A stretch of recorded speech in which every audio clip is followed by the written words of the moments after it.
तारीख 3 मार्च 2002। नाम बिल्किस बानो। यह नाम हैवानियत के एक बड़े हादसे से जुड़ा है।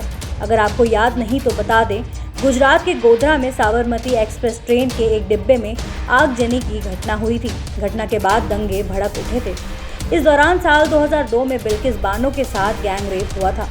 साथ ही उनके परिवार के 7 लोगों की हत्या कर दी गई थी। इस मामले में कोर्ट ने 21 जनवरी 2008 को 11 दोषियों को उम्र कैद की सजा सुनाई थी। इसके बाद से सभी 11 दोषी जेल में बंद थे, लेकिन पिछले साल 15 अगस्त के दिन सभी दोषियों को रिहा कर दिया गया। बिल्किस बानो एक अरसे से अपने साथ हुई हैवानियत पर इंसाफ का इंतजार कर रही हैं, लेकिन हर बार बिल्किस बानो को सिर्फ निराशा ही हाथ लगी। लेकिन इस बीच सुप्रीम कोर्ट ने बिल्किस बानो की उस याचिका पर सुनवाई की जिसमें उन्होंने गुजरात सरकार पर अपने मामले के दोषियों को समय से पहले रिहा करने का आरोप लगाया था। उन्होंने अपनी याचिका में 11 दोषियों को रिहा किए जाने के फैसले को सुप्रीम कोर्ट में चुनौती दी है। Justice KM. जोसेफ और बेबी नागरत्ना की बेंच ने सुनवाई के दौरान सरकार से दोषियों की रिहाई का कारण पूछा। कोर्ट ने कहा, आज ये बिल्किस के साथ हुआ है, कल किसी और के साथ भी हो सकता है। कोर्ट ने केंद्र और गुजरात सरकार से कहा, दोषियों को समय से पहले रिहाई देने से जुड़ी फाइलें पेश करें। अगर आप दोषियों को रिहा करने की वजह नहीं बताते तो हम अपना निष्कर्ष निकालेंगे। कोर्ट ने मामले में केंद्र और राज्य सरकार से 1 मई तक फाइल पेश कर जवाबी हलफनामा दाखिल करने को कहा है। कोर्ट में केंद्र और गुजरात सरकार की ओर से एएसजी एसवी राजू पेश हुए। उन्होंने कहा कि हम सुप्रीम कोर्ट के उस आदेश के खिलाफ रिव्यू पिटीशन लगाने पर विचार करेंगे जिसमें रिहाई की फाइल मांगी गई है। मामले की अगली सुनवाई 2 मई को दोपहर 2 बजे होगी। वहीं सुप्रीम कोर्ट ने कहा कि यह एक ऐसा मामला है जहां एक गर्भवती महिला के साथ गैंगरेप किया गया और उसके 7 रिश्तेदारों की हत्या कर दी गई। अब सेब की तुलना संतरे से कैसे कर सकते हैं? आप एक व्यक्ति की हत्या की तुलना सामूहिक हत्या से कैसे कर सकते हैं?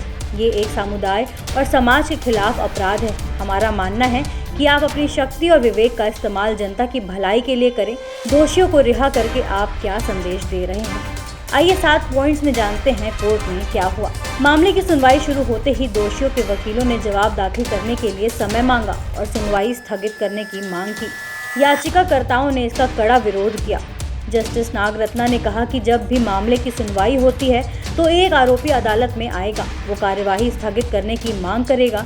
4 हफ्ते बाद एक और आरोपी ऐसे ही करेगा। इस तरह से यह दिसंबर तक चलेगा। हम इस रणनीति से भी अवगत हैं। सरकार की ओर से पेश एएसजी एसवी राजू ने सुझाव दिया कि सुनवाई के लिए निश्चित तारीख तय की जा सकती है। कोर्ट ने कहा कि बलात्कार और सामूहिक हत्या के अपराध से जुड़े मामले की तुलना साधारण हत्या के मामले से नहीं की जा सकती। क्या आप सेब और संतरे की तुलना करेंगे? दोषियों की ओर से पेश वकील सिद्धार्थ लूथरा ने कहा कि आपने कहा है कि यह गंभीर अपराध है और मैं इसकी सराहना करता हूं, लेकिन वो 15 साल से हिरासत में रहे हैं। बेंच ने कहा कि जब समाज को बड़े पैमाने पर प्रभावित करने वाले ऐसे अपराधों को छूट देने पर विचार किया जा सकता है तो सार्वजनिक हित को ध्यान में रखते हुए शक्ति का प्रयोग किया जाना चाहिए।